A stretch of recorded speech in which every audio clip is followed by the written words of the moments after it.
రంగారెడ్డి జిల్లా కేంద్రంలో డీసీసీ అధ్యక్షురాలు నిర్మల జగ్గారెడ్డి అధ్యక్షతన 5 నియోజకవర్గాల ఇన్ఛార్జీలు మరియు ముఖ్య నేతలతో సమావేశం నిర్వహించారు. రాజ్యాంగ పరిరక్షణలో భాగంగా ఏఐసీసీ, టీపీసీసీ ఆదేశాల మేరకు జై భీమ్, జై బాపు, జై సంవిధాన్ అనే నినాదంతో గ్రామస్థాయిలో సంవత్సరం వరకు పాదయాత్ర నిర్వహించే విధంగా నిర్ణయం తీసుకున్నామని అదేవిధంగా రూట్ మ్యాప్ సిద్ధం చేయడం జరిగిందని అన్నారు.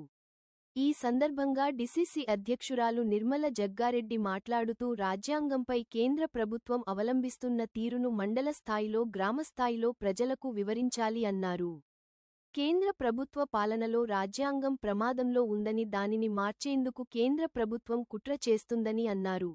అంబేద్కర్, మహాత్మా గాంధీ చిత్రపటాలతో పాటు జాతీయ జెండాలతో పాదయాత్ర నిర్వహించాలని సూచించారు.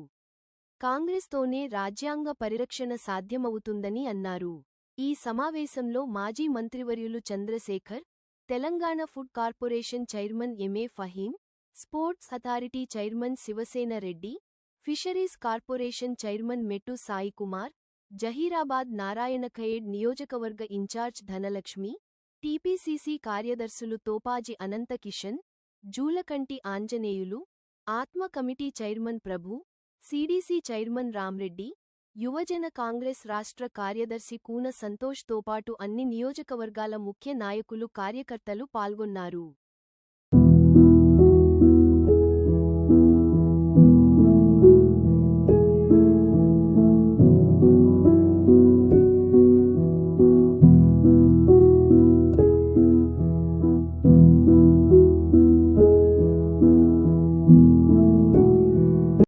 డీసీసీ సూచన మేరకు ముఖ్యమంత్రి సూచన మేరకు ఈరోజు సంగారెడ్డి జిల్లాలో 5 కాన్స్టిట్యున్సీలు కాబట్టి 5 కాన్స్టిట్యున్సీ ఇన్ఛార్జీలతో ఈ సమావేశం. మరి ఈ సమావేశానికి వచ్చిన పెద్దలు చంద్రశేఖర్ అన్న గారికి, అలాగే ధనలక్ష్మి గారికి, ఫహీం గారికి, ఇంటి సాయి గారికి, శివసేన రెడ్డికి, సంతకి, అలాగే అంజన్నకి, మరి మవీన్ గౌడ్కి, అనంత కిషన్ గారికి, మిగతా సభ్యులందరూ కూడా పేరు పేరు నమస్కరిస్తూ, ఇది మనకు ముందుగానే తెలుసు. గాంధీభవన్ ఆల్రెడీ మన మీటింగ్ కూడా వెళ్ళడం జరిగింది. ముఖ్యంగా ప్రోగ్రాం మన జిల్లాలో ఏ విధంగా తీసుకున్నాం, ఎవరెవరిని ఇన్ఛార్జిగా ఉన్నారనేది కూడా ముఖ్యంగా తెలియపరచడం జరుగుతుంది. మరి ఇప్పుడు సంగారెడ్డి పటన్ చెరుకేమ శివసేన రెడ్డి గారు, అందరికి మిట్టి సాయి గారు, అలాగే ధనలక్ష్మి నారాయణఖేడ్ జైరాబాద్ ఇన్ఛార్జ్ కూడా మరి ఈరోజు అందరూ కూడా రావడం జరిగింది. ఆ ఇన్ఛార్జ్ మనం ఈరోజు ఎన్ని మండలాలు ఉన్నాయి, ఆ మండలాల్లో ఎవరెవరిని ఇన్ఛార్జ్ చేస్తున్నాం అనేది ఇప్పుడు లిస్ట్ మనం తీసుకోవాలి. ఒక కాన్స్టిట్యున్సీ మండల్ ప్రెసిడెంట్ ఇంకో కాన్స్టిట్యున్సీలో వేస్తే మరి కొంచెం వర్కౌట్ అవుతుంది. పాదయాత్ర అనేది మరి ఆశామాషి కాదు. ఇది మన పార్టీ పరంగా పటిష్టత కోసం ముఖ్యంగా ఈ పాదయాత్ర జై భీమ్, జై బాపు, జై సంవిధాన్. ఆ కార్యక్రమము ఇంకా కూడా ముందు వచ్చే స్థానిక ఎలక్షన్ మనం బలోపేతం కావాలి. మన కార్యకర్తలు కూడా అందరినీ కలుపుకొని మరి రాష్ట్రమంతా కూడా ఈ కార్యక్రమాన్ని ముందుకు తీసుకెళ్లాల్సిన ఉద్దేశంతో మరి ఈ కార్యక్రమంలో ప్రతి గ్రామంలో ఈ సందేశం తీసుకెళ్ళాలి. ఎందుకంటే బీజేపీ పార్టీ అమిత్ షా గారు మరి రాజ్యాంగాన్ని కించపరిచినట్టు, మరి కాంగ్రెస్ పార్టీలో స్వతంత్రం తెచ్చి ఇదిగా ఉన్న ఈరోజు మనం ఈ విధంగా స్వేచ్ఛగా మనం జీవిస్తున్నామంటే అంబేద్కర్ రాసిన రాజ్యాంగం, అది మన రాహుల్ గాంధీ గారు స్పష్టంగా చెప్పడం జరిగింది. మనం రాజ్యాంగాన్ని కించపరిస్తే ఊరుకునేది లేదు. మన పార్టీ పరంగా అంబేద్కర్ గౌరవించాలి. అంబేద్కర్ స్ఫూర్తిదాయకంగా ఈరోజు మనమందరం కూడా చట్టాలు కూడా మరి అన్నీ ఏర్పరచుకోవడం జరిగింది. ముఖ్యంగా మన రాష్ట్రంలో కులగణన జరగడం చాలా గొప్ప విషయం, చరిత్రలో లిఖితపూర్వకంగా ఉండాల్సిన అంశం. దానికి తోడు మరి 42% బీసీలకు కూడా వాటా ఏర్పాటు చేయడం, ఈ విధంగా చాలా మనం కీలకమైన అంశాలు మనం ప్రజల ముందుకు తీసుకువెళ్ళాల్సిన ఉన్నాయి. కాబట్టి ఈ పాదయాత్ర అనేది పటిష్టంగా తీసుకొని అందరం కూడా మరి ఈ సందేశాన్ని డోర్ టు డోర్ వెళ్ళే విధంగా మనం ఒక కార్యాచరణను ఈరోజు నిర్ధారించుకోవాల్సిన సమయం ఉంది. కాబట్టి మీరందరూ కూడా దీనికి కోఆపరేట్ చేసి మీ అందరికీ కూడా మరి మీ సూచనలు ఇంకేమైనా ఉంటే ఇస్తే వాటిని కూడా దృష్టిలో పెట్టుకొని ఈ కార్యక్రమాన్ని విజయవంతం చేస్తామని తెలియజేసుకుంటూ సెలవు తీసుకుంటున్నాను. సమాజ స్థాపన జరగాలని చెప్పేసి ఏదైతే రాహుల్ గాంధీ గారు నిర్ణయం చేసిందో ఇది డెఫినెట్గా గ్రామీణ ప్రాంతాలలో ఉపయోగపడతాయి. అదేవిధంగా మనకు ఈరోజు రాజ్యాంగాన్ని కించపరిచి రాజ్యాంగాన్ని రాసిన వ్యక్తిని అవహేళన చేసే విధంగా ఏదైతే భారతీయ జనతా పార్టీ వాళ్ళు చేసినారో డెఫినెట్గా వాళ్ళకు శిక్ష ప్రజలు వేయాల్సిన అవసరం ఉంటుంది. ఇట్లా ఏదో మనం వాడిని మెడలు బట్టి నూపుడు జరగదు, కొట్టుడు జరగదు. శిక్ష అంటే ప్రజలు వేయాల్సిందే.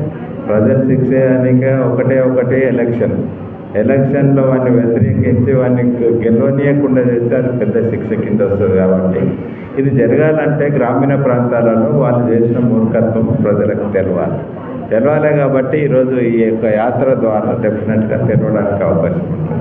అదేవిధంగా ఈరోజు ఇంకొక అడుగు ముందుకేసి మన ముఖ్యమంత్రి గారు అయితే ప్రత్యేకంగా సుప్రీంకోర్టులో ఏదైతే తీర్పు వచ్చిందో దీనికి వర్గీకరణ కొరకు తీర్పు వచ్చిన మరుక్షణం లోపల మేము ఇది చాలా సంవత్సరాల నుండి తెలంగాణ ప్రాంతంలో ఉన్న సమస్య కాబట్టి ఇది మంచి అవకాశం, దీనికి నేను పూర్తి మద్దతు ఇస్తానని చెప్పేసి అసెంబ్లీలో ప్రకటన చేసి దాన్ని ఈరోజు ఇంప్లిమెంట్ చేసే విధంగా కూడా బిల్ పాస్ చేయడం జరిగింది.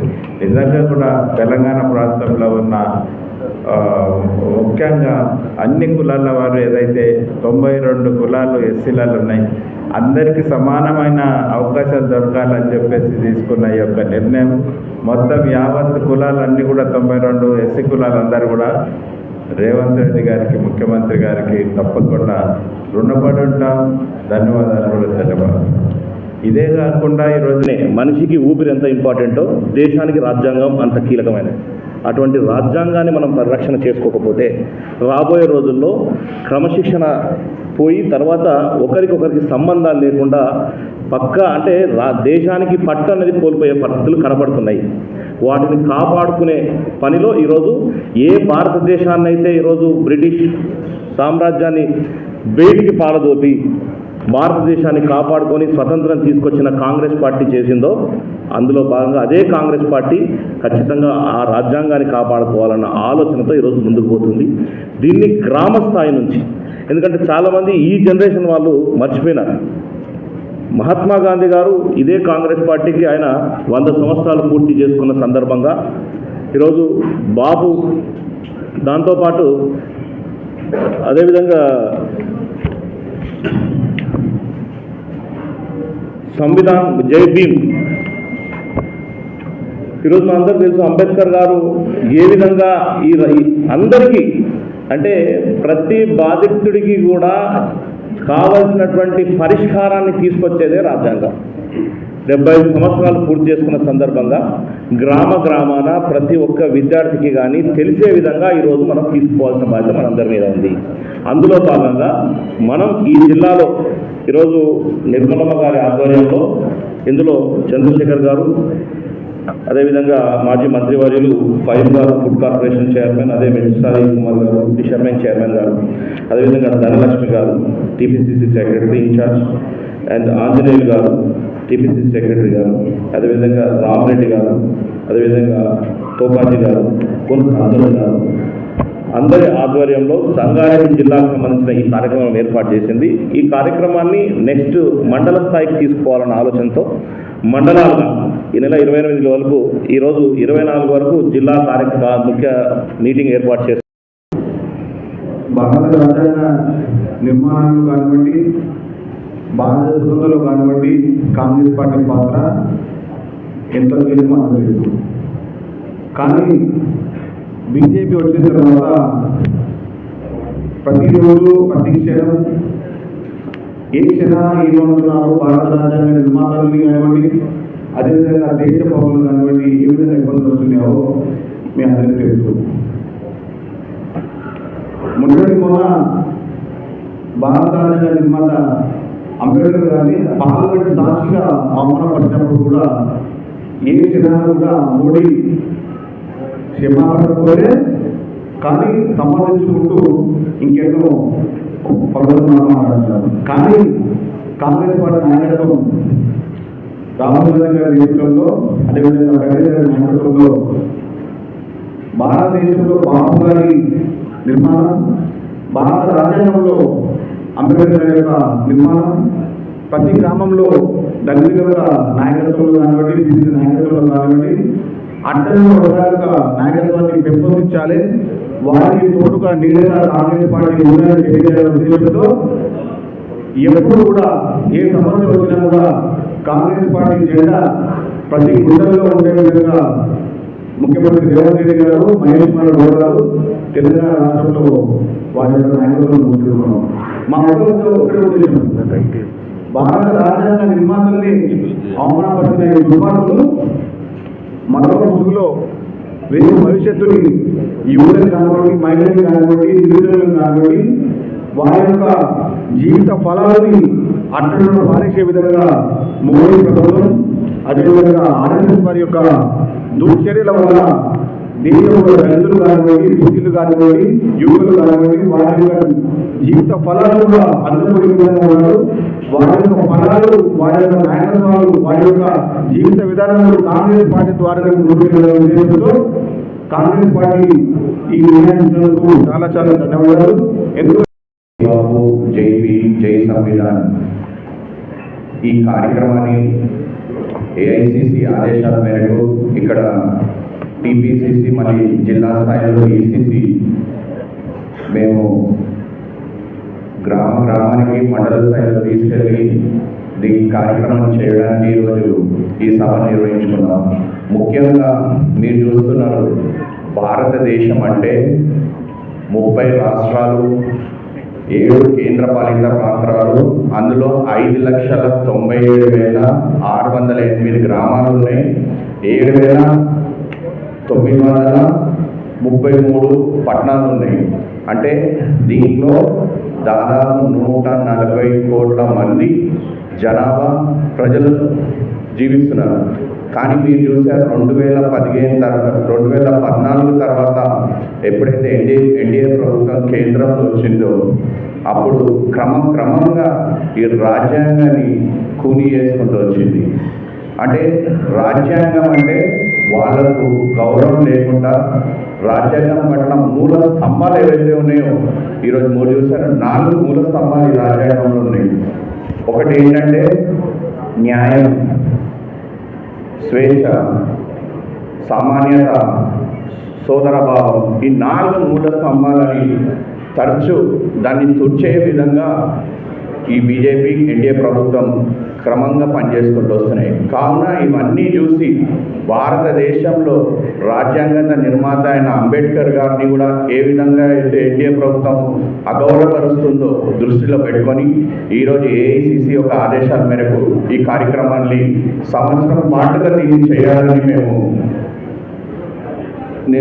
అనుకున్నాం. అంటే 26 జనవరి 2025 నుంచి అంబేద్కర్ గారి ఒక ఫోటో పట్టుకొని డబ్బులతో మొదలుపెట్టి ఏ విలేజ్ నుంచి మొదలుపెట్టి ఏ విలేజ్లో జాతీయ జెండా ఒకటి పెట్టుకొని ఏ విలేజ్లో మొదలుపెట్టి ఇంకో గ్రామంలో ఎక్కడ మనం దీన్ని క్లోజ్ చేస్తున్నాం, ఎండ్ చేస్తున్నాం అనేది ప్రతి ఒక్క ప్రోగ్రామ్ షెడ్యూల్ అనేది ముందే టీసీసీ ప్రెసిడెంట్ గారికి సబ్మిట్ చేస్తే అక్కడ టీసీసీ ప్రెసిడెంట్ గారు వాళ్ళ ఆదేశాల మేరకు ఈ ప్రోగ్రామ్ ఆమె ఆధ్వర్యంలో పర్యవేక్షణలో సంగారెడ్డి జిల్లాలో మొత్తంలో జరగాలని కూడా పీసీసీ ఆదేశించింది.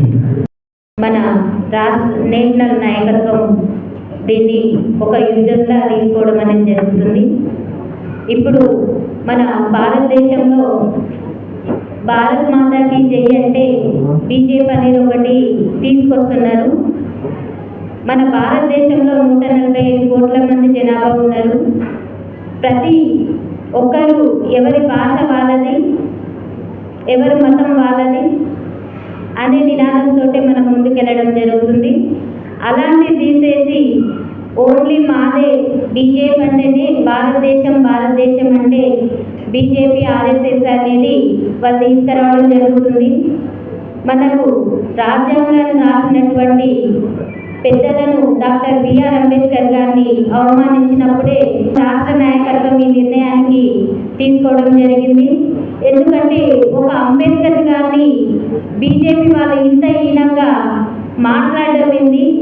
అదే రాజ్యాంగ ముప్పుతోటి మనం బతికేది. ఇప్పుడు మన భారతదేశం అంతా ఆధారపడి ఉన్నది ఆ సమన్వయంతో ఉన్నటువంటి బుక్కు ద్వారానే మనం అందరం ఇక్కడ ఉండగలిగినాం ఇప్పుడు. కాబట్టి అలాంటి దాన్ని వ్యతిరేకిస్తూ మాట్లాడుతుంటే అమిత్ షా కూడా ఈ కామెంట్ చేయడం అనేది కరెక్ట్ కాదు. నువ్వు కూడా ఆ సీట్లో కూర్చున్నావంటే ఆ భారత రాజ్యాంగం బుక్కు ద్వారానే ఆ సీట్లో కూర్చున్నాం అనేది వాళ్ళు తెలుసుకోవాలి. అప్పటికి అయినా తెలుసుకోకుండా మన కాంగ్రెస్ పార్టీ ఏం చేస్తుందంటే ఒకరి కోసం కాదు, మన భారతదేశం అంటేనే ఇప్పుడు అన్న కూడా చెప్పిండ్రు 5,97,603 గ్రామ పంచాయతీతో కూడుకున్నటువంటి భారతదేశము. అందులో మన తెలంగాణ కూడా 12,769 గ్రామ పంచాయతీలు ఉన్నాయి మన తెలంగాణలో కూడా. కాబట్టి ఇలాంటివన్నీ ప్రతి గ్రామానికి వెళ్ళాలి. మనము జనాలకు భవిష్యత్తులో ఏ విధంగా మనము ఉపయోగపడతాము, భావి తరాలకు మనం ఏ విధంగా అందియగలుగుతామన్న ఉద్దేశంతో పిసిసి గారి ఆదేశాల ప్రకారము, అదేవిధంగా 42% రేవంత్ అన్న గారు కూడా బీసీ కులగణన, ఎస్సీ వర్గీకరణ చేయడం అనేది కూడా జరిగింది. కాబట్టి వీటన్ని ఉద్దేశించి రాష్ట్రంలో గతంలో కాంగ్రెస్ పార్టీ ఏం చేసింది, ఏ విధంగా ముందుకు పోవాలి, సూచనలు సలహాలు ఏ విధంగా మూమెంట్ కావాలనేటటువంటిది తెలియజెప్పడానికి ఈరోజు ఇక్కడ సమావేశం ఏర్పాటు చేసుకోవడం జరిగింది. పటాంజలు సంగారెడ్డి ఇన్ఛార్జి, అదేవిధంగా రాష్ట్ర క్రీడల చైర్మన్ యువ నేత శివసేనారెడ్డి గారు, అదేవిధంగా రాష్ట్ర ఫిషరీస్ సంస్థ చైర్మన్ మెట్టు సాయి కుమార్ గారు, అదేవిధంగా సివిల్ సప్లై మన ఫుడ్ కార్పొరేషన్ చైర్మన్ కయ్యూమయ్య గారు, అదేవిధంగా డిసిసి అధ్యక్షులు తూర్పు నిర్మలా జయప్రకాష్ రెడ్డి గారు, అదేవిధంగా మన జైరాబాద్ మాజీ మంత్రివర్యులు జైరాబాద్ కంటెస్టెంట్ పెద్దలు చంద్రశేఖర్ జీ గారు, అదేవిధంగా జగలక్ష్మణ గారు, అందరూ జైరాబాద్ ఇన్ఛార్జ్, నారాయణఖేడ్ జైరాబాద్ ఇన్ఛార్జ్, అందరూ ఇన్ఛార్జి ఫిషరీస్ చైర్మన్, అంటే మన జిల్లా ఇన్ఛార్జ్ అందరూ కూడా రావడం జరిగింది. దీని మీద మన జిల్లా అధ్యక్షులు పెద్దలు టీజీఐసి చైర్మన్ గారు, మన డిసిసి అధ్యక్షులు గారు, వారు సలహాలు సూచనలు ఈ సమావేశం గురించి తెలియజేస్తారు.